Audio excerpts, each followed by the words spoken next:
Question 1 on the Chapter 4 practice test has 200 students ask what their income is going to be when they graduate. 50 of the 200 students said $40,000 per year. Part A asks if a student is randomly selected, what's the probability they predict their income will be $40,000 per year? This is a pretty easy question. When I'm asked to find a probability, I simply make a fraction. The numerator is the number that has the characteristic that we're looking for, and the characteristic that I'm looking for is the income's going to be $40,000 per year. The number of students that projected their income to be $40,000 per year is 50. So the numerator is, in this case, the total number of students that predict their income will be $40,000 per year. The denominator is the total number of students I can choose from in this case. In this case, that's 200 students. So the fraction is going to be 50 over 200. That's a unreduced fraction form of my answer. We can write an answer as a percent or a decimal, or a reduced fraction. I prefer the reduced fraction, so when I write an answer, I'm going to write it as a reduced fraction.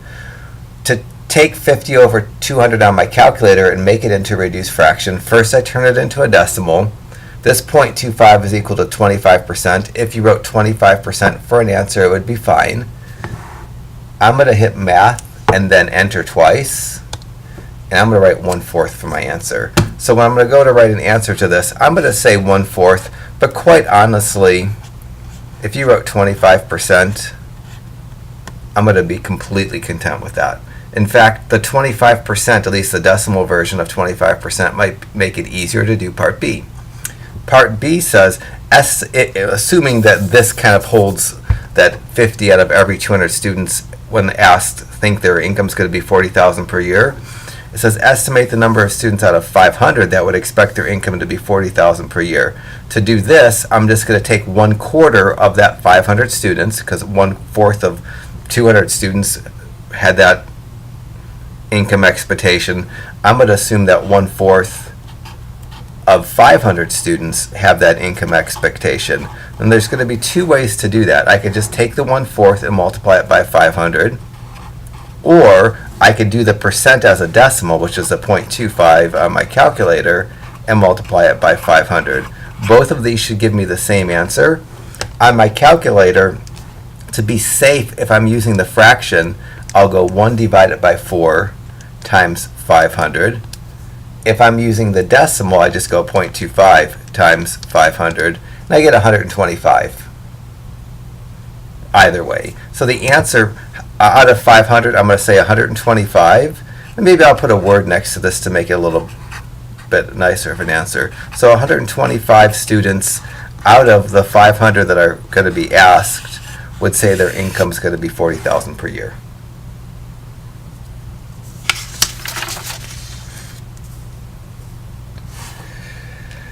Question 2 gives me a TV remote control that has channels 0 through 9, so it has keys for channels, numbers, keys with numbers 0, 1, 2, 3, 4, 5, 6, 7, 8, 9. If you count these up, these are 10 different numbers.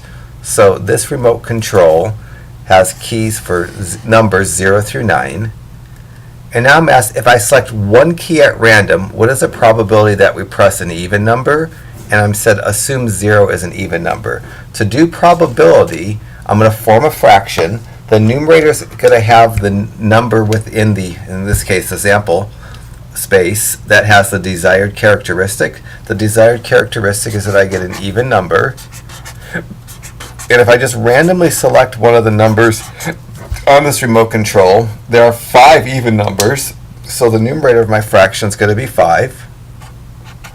And if I just randomly plunk my finger down and select one of those numbers, there's 10 different numbers I can choose from. The denominator is going to be the 10 different numbers I can choose from.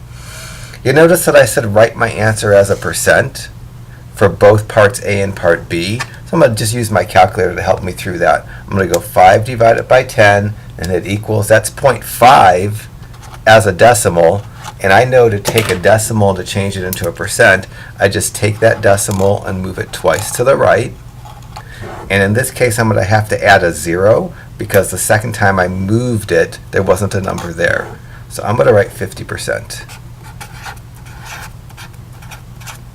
I'm just going to write that completely as my answer without any words next to it.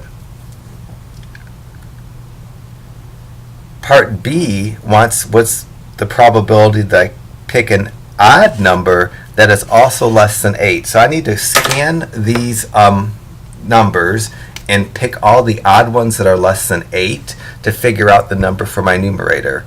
Always when I do probabilities, I make a fraction. For this particular remote control, if I'm just randomly picking one key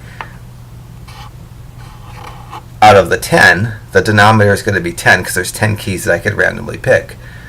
The numerator is the number within that list of possible selections that are both odd and less than 8. And the numbers that I just highlighted, 1, 3, 5, and 7, those are both odd and less than 8. So that's 4 different numbers. I know that that's equal to 40%. If you don't, you can go 4 divided by 10 equals, that's 0.40, 0.4. And if I take my decimal to change that into a percent and drag it 2 to the right, I'm forced to add a 0. And when I add that 0, I get an answer of 40%.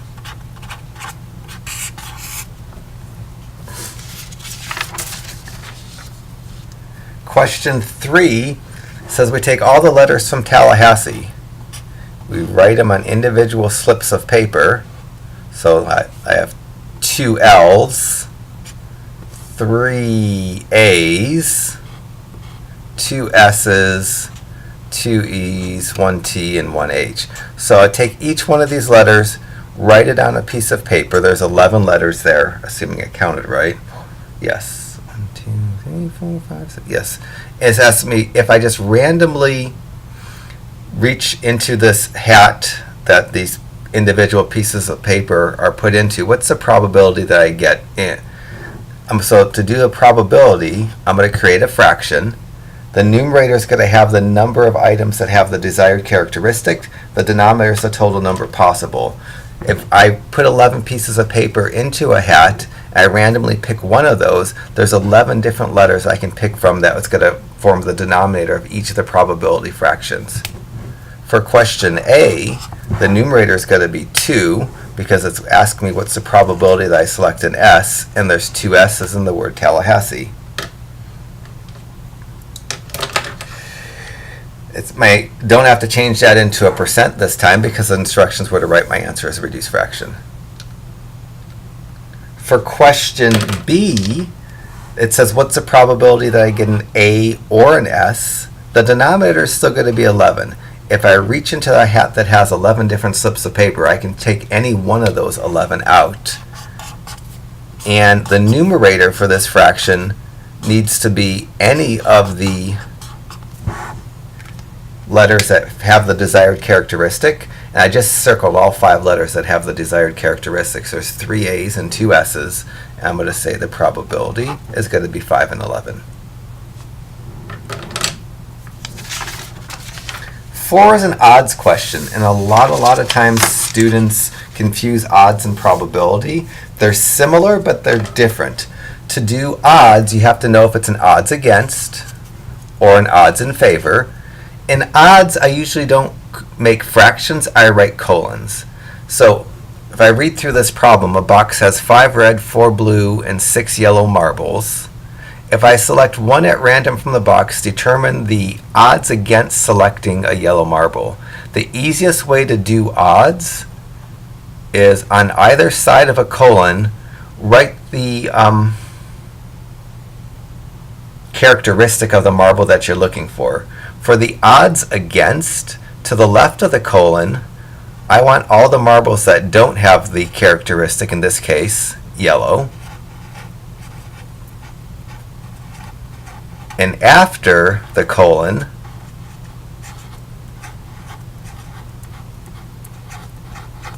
I'm going to write the ones that have the characteristics. So against, I'm going to separate these marbles into not yellow and are yellow. The ones that are not yellow are the 5 red and the 4 blue. the ones that are yellow are the 6 yellow. So the odds against selecting a yellow marble is going to be 9 colon 6. And my answer said write your answer using colons, which I've done. Then it says make sure to reduce, which I haven't done. I'm going to treat this just like a fraction and reduce it by 3. And my answer is going to be 3 colon 2 because 9 divided by 3 is 3. I'm going to leave the colon, and 6 divided by 3 is 2. For part B, it's asking me to do odds against in favor. So odds in favor, the R comes first and the not comes second. And in this case, it's the odds in favor of selecting a red marble. Because it's in favor as opposed to against, I'm going to do the R on the left side and the not on the right side. For the R red side, there's 5 marbles that are red. For the not red side, there's 4 blue plus 6 yellow that aren't red. So the odds in favor, again, odds in favor, the R comes first, the not comes second. Odds against, the not comes first, the R comes second. The odds in favor of selecting a red marble is 5 colon 10.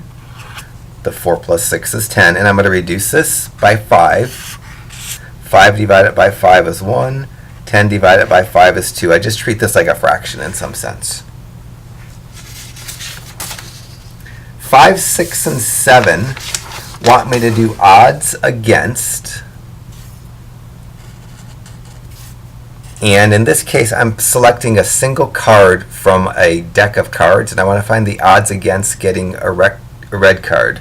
So the characteristic that I'm looking for is red. Since I'm doing odds against, I'm going to form my answer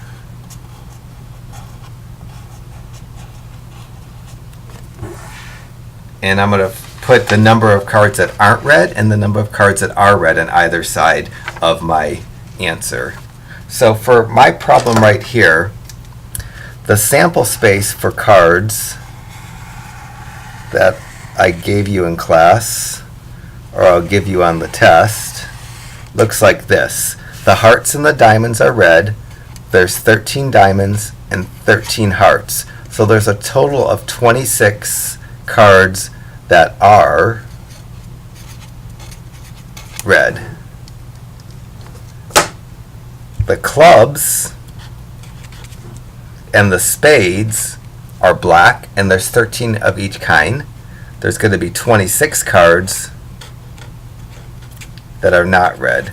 So you have to understand, if I give you this black and white sample space, that diamonds and hearts are red cards, clubs and spades they're black, so they're not red. And you have to be able to count up that there's 13 cards in each suit to know that there's 26 red cards and 26 not red cards. When I go to do my answer, the number that were not red is 26. That's the spades and the clubs. The numbers that are red, the diamonds and the hearts, there's 26 of those. I'm going to divide both of these by 26 to reduce my fraction, or reduce my odds. And 26 divided by 26 is 1. And you'll get 1 colon 1. For question 6, I'm separating the deck into cards that are black 7s and cards that are not black 7s. I have to do the not first because I'm doing odds against. So I'm going to go through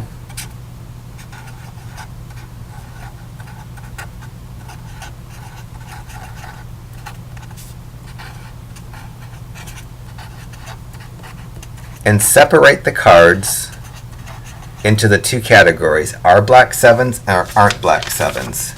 So in my sample space, it's easy for me to count up the black 7s very quickly. The 7 of clubs and the 7 of spades count for the R black 7s. So the R black 7s is going to be 2. The not black 7s, I could just count every number that I haven't circled. I don't really care to do that. I'd probably mess up if I actually try to do that. To figure out how many that I didn't circle, the ones that aren't black sevens, in a deck of cards there's 52 cards. I circled 2 of them. The difference between the 52 that are total and the 2 that I circled give me the 50 that are classified as not black sevens. So I'm going to form a fraction that's going to be or colon 50 colon 2, because there's 50 cards that aren't black sevens and there's 2 that are black sevens. Always when I do a card odds, the initial numbers have to add up to 52. 26 plus 26 is 52. 50 plus 2 is 52. To reduce this, I'm going to divide both of these by 2. And for my answer to question 6, 50 divided by 2 is 25. 2 divided by 2 is 1. Last one of these, number 7. The odds against selecting a spade. I need to make my colon. I need to put the not first because it's against. If it was in favor, I'd have these flipped. So when I go through a deck of cards and I try to pluck out the spades,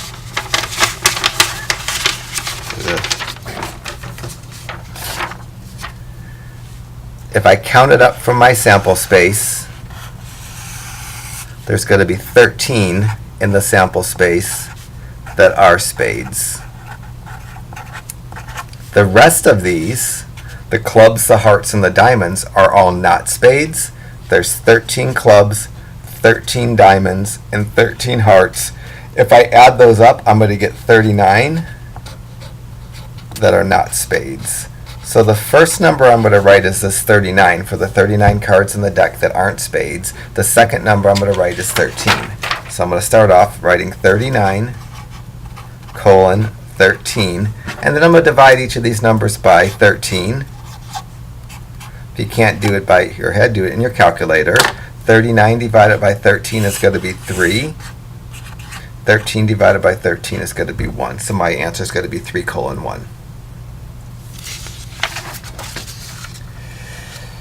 All right, couple plans to have 3 children. Determine the number of points in the sample space of the possible arrangements of boys and girls.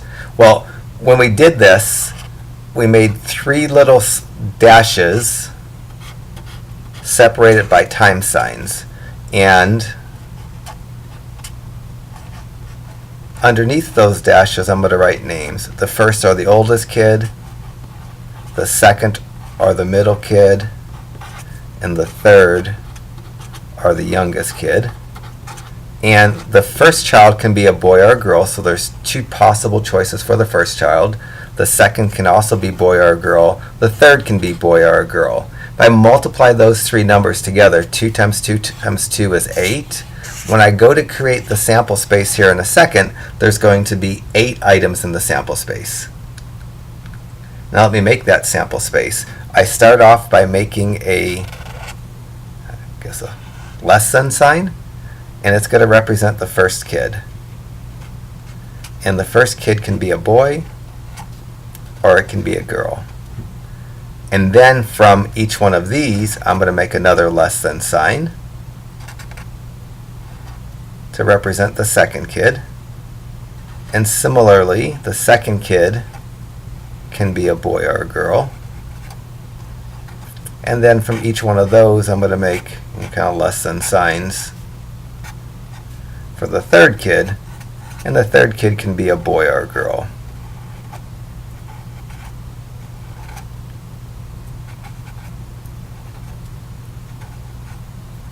And now I have to figure out how to get from the beginning to each one of these third kids. To get to that third kid, I have to have a boy first, a boy second, and a boy third. The first item in my sample space is going to be a boy first, a boy second, and a boy third. That's starting just along the top row of my sample space.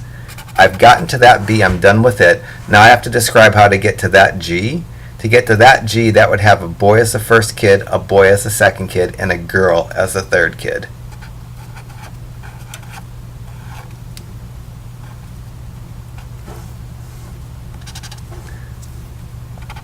Now I'm going to figure out how to get to that B. To get to that B on this diagram, it's a boy first, a girl second, and a boy third. So I'm going to write boy, girl, boy.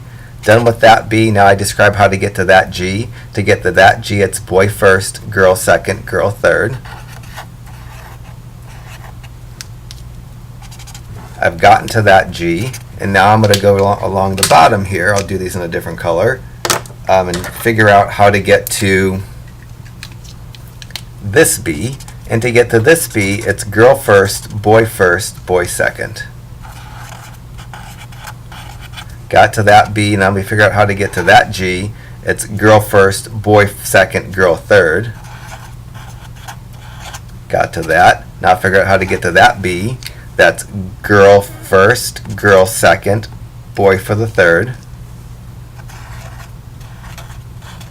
And then figure out how to get to that G. It's girl first, girl second, girl third. So these are the 8 different items. I said there's going to be 8 items in the sample space. When I created the sample space, there were 8 items. The rest of the next 2 questions ask me to find probabilities. And to do probabilities for these, the denominator is going to be 8 because there's 8 different orders of boys and girls that you can get when you have 3 kids. So what's the probability that I have more than 1 girl? This would mean 2 or 3 girls. The denominator of my fraction is going to be 8 because there's 8 different possibilities here. And of the 8, I need to count the ones that have 2 or 3 girls. 3 boys, no girls, 1 girl, 2 girl, I'm going to count it. 1 girl, don't count it. 2 girl, count it. 2 girl, count it. 3 girl, count it. The 4 that I just circled in green, all have 2 or 3 girls, so they fit what they need to fit. So that fraction is going to be 4 and 8. My answer to part C is going to be 1 and 2. Part D says 1 boy and 2 girls. So let me go through and find all the ones that have 1 boy and 2 girls. 3 boys, 2 boys and a girl, 2 boys and a girl, 1 boy, 2 girls. 2 boys and a girl, 1 boy, 2 girls, 1 boy, 2 girls, 3 girls. These 3 that I circled are the 3 in the sample space that have 1 boy and 2 girls. So my fraction for this particular one is going to be 3 over 8.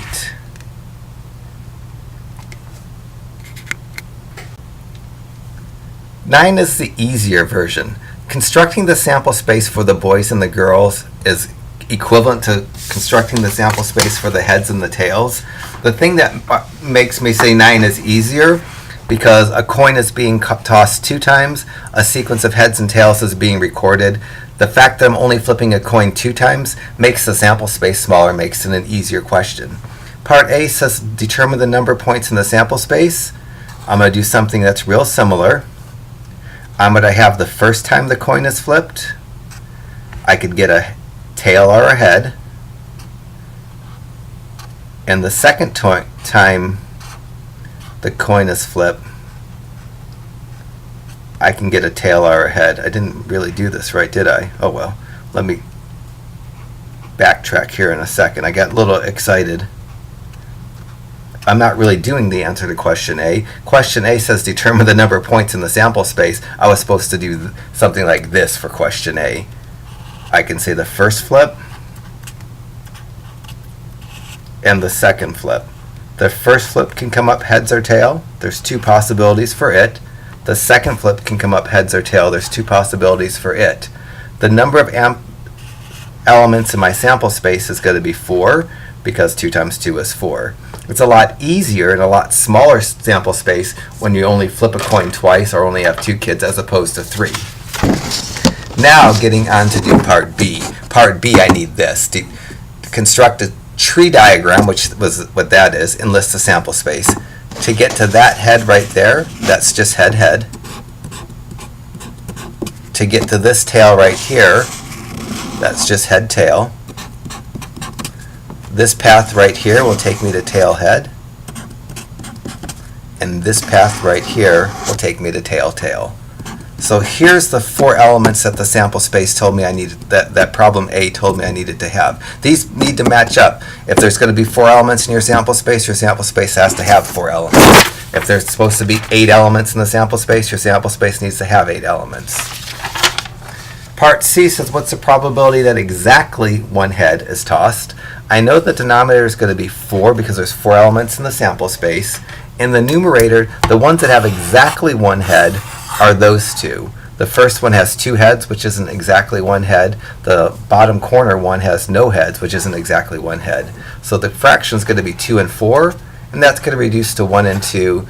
And it didn't say to give a fraction or a percent. I usually, by default, write my fraction answers as, my probability answers as fractions.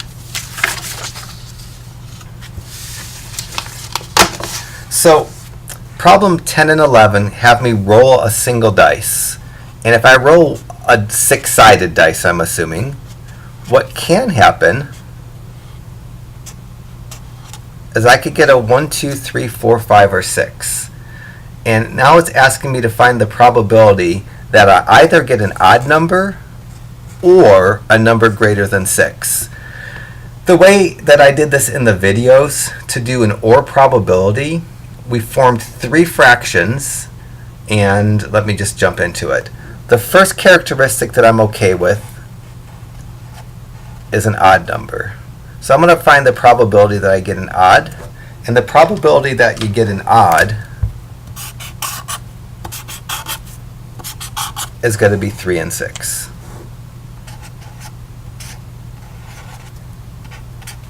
The second characteristic that I'm okay with is getting a number that's greater than 2. And for a number greater than 2, but not equal to 2, that would be this 3, this 4, this 5, or this 6. I just boxed 4 numbers. There's 4 numbers that are greater than 2. If I added these 2 fractions together, I'd get 7 over 6.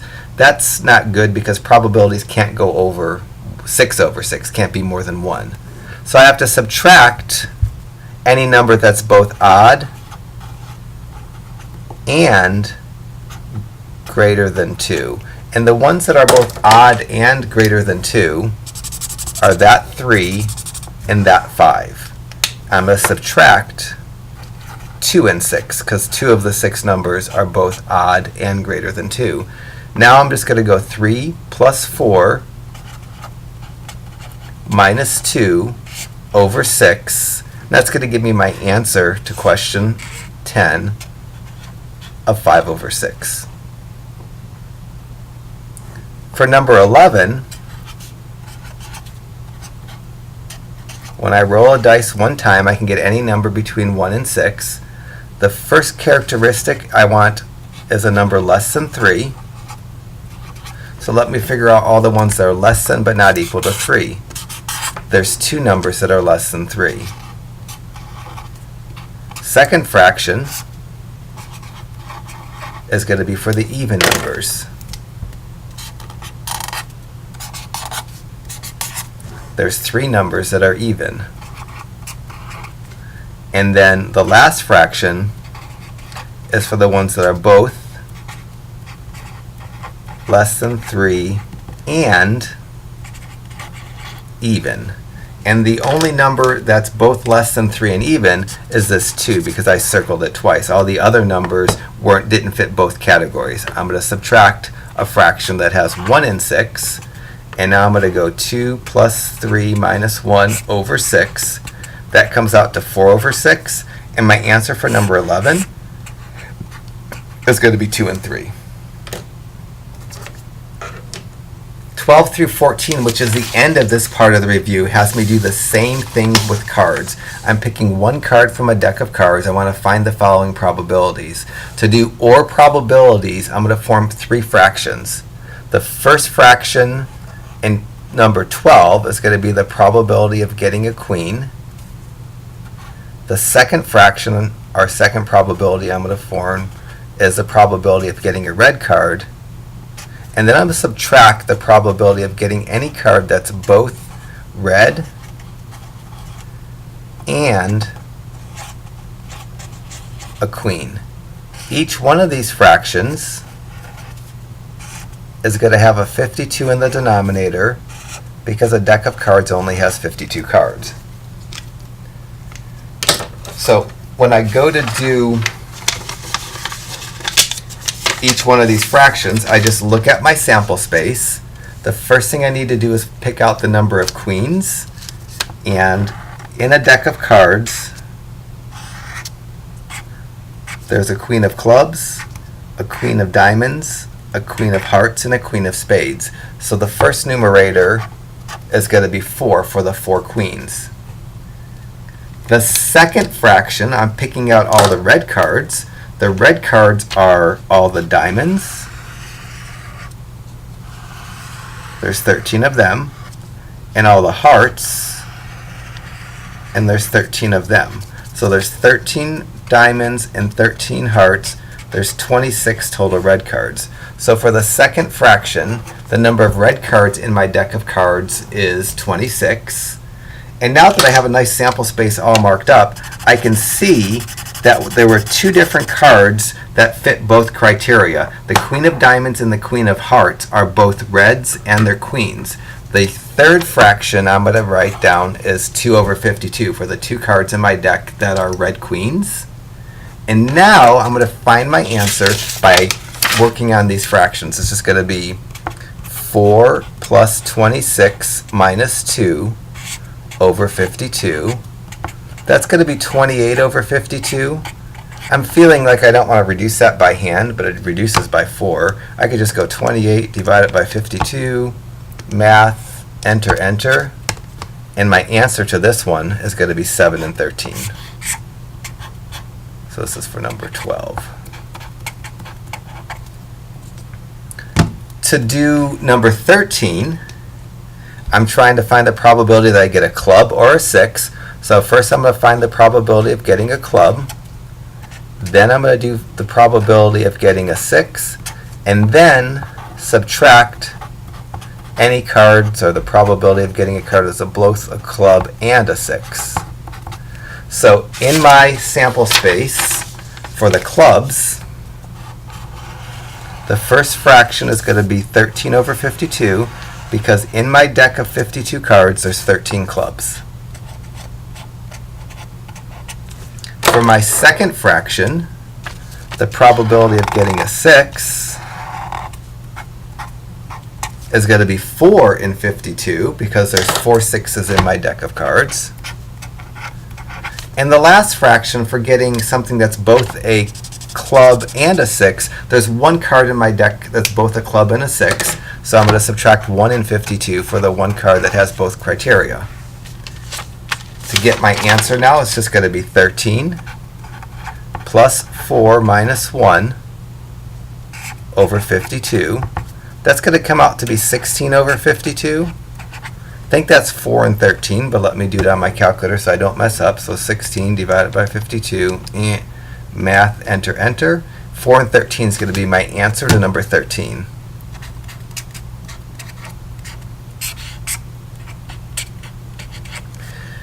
And then for 14, it's a little bit tricky. For 14, I want a heart or a diamond. So the first thing I'm going to do is the probability of getting a heart.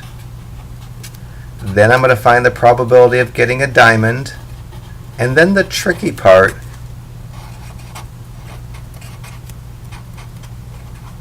find those cards that are both hearts and diamonds.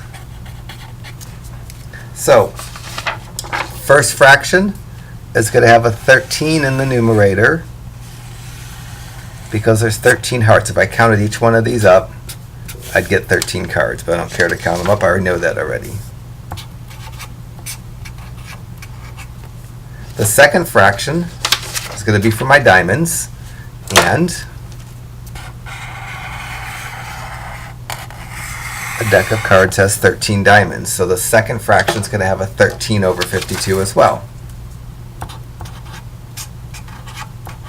The third fraction is the trick part. The third fraction is not going to have, well, it's going to be 0. The third fraction is going to be a 0 over 52 because I haven't counted any card twice. Like when I was doing the queen or a red card, there were cards, the queens were counted as queens and they were counted as red cards. They were double counted. Here, there was no card that's double counted, so the numerator is going to be a 0 because there's 0 cards that are both hearts and diamonds over 52.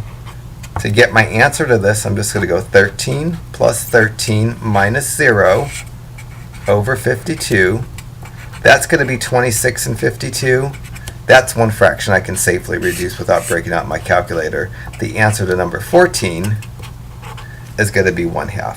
So that's the first half of the review practice test. You need to have this perfected before you go on to the second half. If you don't already have this half perfected, then the second half is just going to get kind of crazy and it's just not a good idea. So don't go further until you feel good about all the problems on this practice test.